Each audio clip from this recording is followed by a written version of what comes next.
Hi friends, welcome to Sindhuja Vaishu kitchen. இன்னைக்கு நம்ம பார்க்க போறது ஒரு ஸ்பெஷலான எக் மசாலா ரெசிபி தாங்க பார்க்க போறோம். இது வந்து நீங்க டக்குன்னு செஞ்சு முடிச்சிடலாம். இது வந்து ஒரு எல்லா மெயின் டிஷ்ஷஸ்க்குமே சைட் டிஷ்ஷா வச்சு சாப்பிடலாங்க. ரொம்ப அருமையா இருக்கும். இது வந்து நீங்க பிரேக்ஃபாஸ்ட்டுக்கு, லஞ்சுக்கு, டின்னருக்கு கூட சாப்பிடலாங்க. ரொம்ப நல்லா இருக்கும். வாங்க இன்னைக்கு இது எப்படி செய்யறதுன்னு பார்க்கலாம். அதுக்கு தேவையான பொருள் என்னன்னு பார்த்துடலாம். ஒரு பெரிய வெங்காயத்தை நான் சின்ன சின்னதாக கட் பண்ணி வச்சிருக்கேன். ஒரு தக்காளி நான் சின்ன சின்னதாக கட் பண்ணி வச்சிருக்கேன். அப்புறம் கொஞ்சமா இஞ்சி எடுத்து சின்ன சின்னதாக கட் பண்ணி வச்சுக்கோங்க. ஒரு பச்சை மிளகாயம் சின்ன சின்னதாக கட் பண்ணி வச்சுக்கோங்க. கொஞ்சமா கருவேப்பிலை, கொஞ்சம் கொத்தமல்லி தழை எல்லாமே நான் அறுக்கி வச்சிருக்கேன். அப்புறம் வந்து 3 முட்டை இன்னைக்கு எடுத்துக்க போறேன்.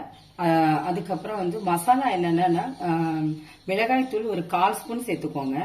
அப்புறம் கரம் மசாலாவும் ஒரு 1/4 ஸ்பூன் சேர்த்துக்கிறேன். மிளகு தூள் மட்டும் 1/2 ஸ்பூன் சேர்த்துக்கோங்க. உப்பு ஒரு 1/4 ஸ்பூன் சேர்த்துக்கோங்க. மஞ்சத்தூள் 2 சிட்டிகை சேர்த்துக்கோங்க. இப்போ வந்து நம்ம எல்லாமே கலக்கிக்கலாம். இப்ப ஒரு மிக்சிங் பவுல்ல முட்டையை உடைச்சு சேர்த்துக்கலாம்.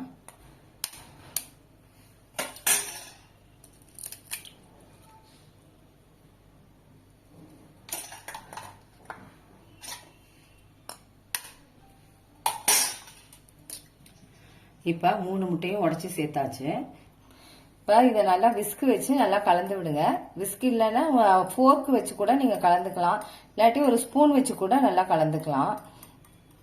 இந்த மாதிரி நல்லா கலந்துக்கோங்க. இப்ப நல்லா இந்த அளவு கலந்துக்கோங்க. இப்ப இந்த மாதிரி கலந்த பிறகு நம்ம இதுல வெங்காயம் சேர்த்துக்கலாம்.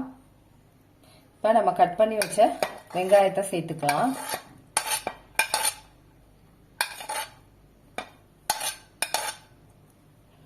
இதோட தக்காளியும் சேர்த்துக்கிறேன். கட் பண்ணி வச்ச ஒரு தக்காளி சேர்த்துக்கிறேன். கொஞ்சமா நறுக்கி வச்ச இஞ்சி துண்டு, அப்புறம் பச்சை மிளகாய், அப்புறம் கொஞ்சோண்டு கருவேப்பிலை, அப்புறம் கொத்தமல்லி தழை எல்லாமே சேர்த்தாச்சு. இப்போ ஒரு தடவை நல்லா கலந்துக்கோங்க.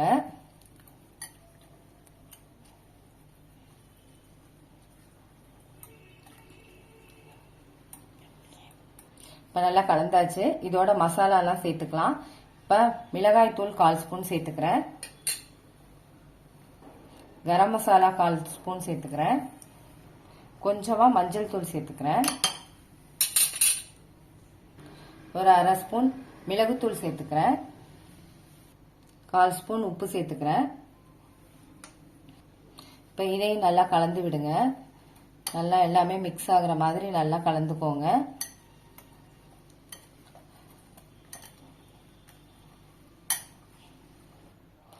இப்போ மசாலா நல்லா மிக்ஸ் ஆயிடுச்சு. இப்போ வந்து நம்ம தோசைக்கல்லில் இதை ஊற்றிக்கலாம். இப்போ தோசைக்கல் நல்லா சூடாக இருக்கு. இப்போ வந்து நம்ம கலந்து வச்ச முட்டையை இதில் ஊற்றிக்கலாம். அது கொஞ்சம் தோசை மாதிரி ஊற்றிக்கோங்க.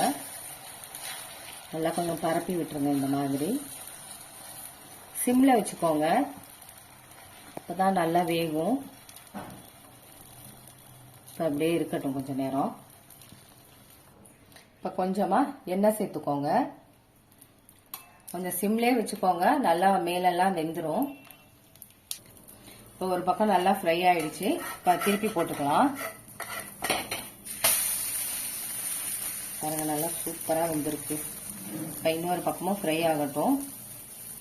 இப்போ நல்லா ஃப்ரை ஆயிடுச்சுங்க. இப்போ இதை ஒரு தட்டில் எடுத்துக்கலாம். மசாலா ஆம்லெட் ரெடி ஆயிடுச்சுங்க. நல்லா டேஸ்டா வந்திருக்குங்க. நல்லா சுட சுட சூப்பரா இருக்கு.